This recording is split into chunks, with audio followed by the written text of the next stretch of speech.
దుష్టుడు మన దగ్గరికి తీసుకొచ్చింది కనుక మనం స్వీకరిస్తూ ఆ పాపాన్ని చేస్తూ ఉన్నాం అనుకోండి, దేవుడు దుఃఖపడుతూ ఉంటాడు, దేవుడు బాధపడుతూ ఉంటాడు, దేవుడు కన్నీళ్ళు విడుస్తూ ఉంటాడు. ఎందుకో తెలుసా?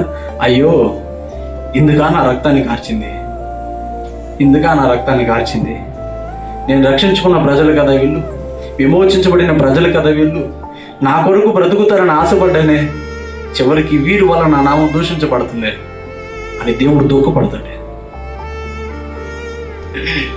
ఇలానే ఏబు అనే వ్యక్తి దగ్గరికి దుష్టుడు ఇలానే వచ్చాడు. రాలేదా? ఏబు దగ్గరికి వచ్చి మన దగ్గరికి రాకుండా ఉంటాడా?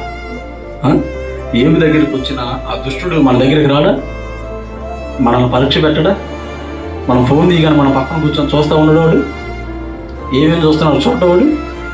ఇప్పుడు మనం ఫోన్ ఆన్ చేసి నా భర్త చూడలేదుగా మనం ఏమో చూస్తాం, భర్త చూడకపోతే భగవంతుడు చూడలా? చూస్తలేదమ్మా.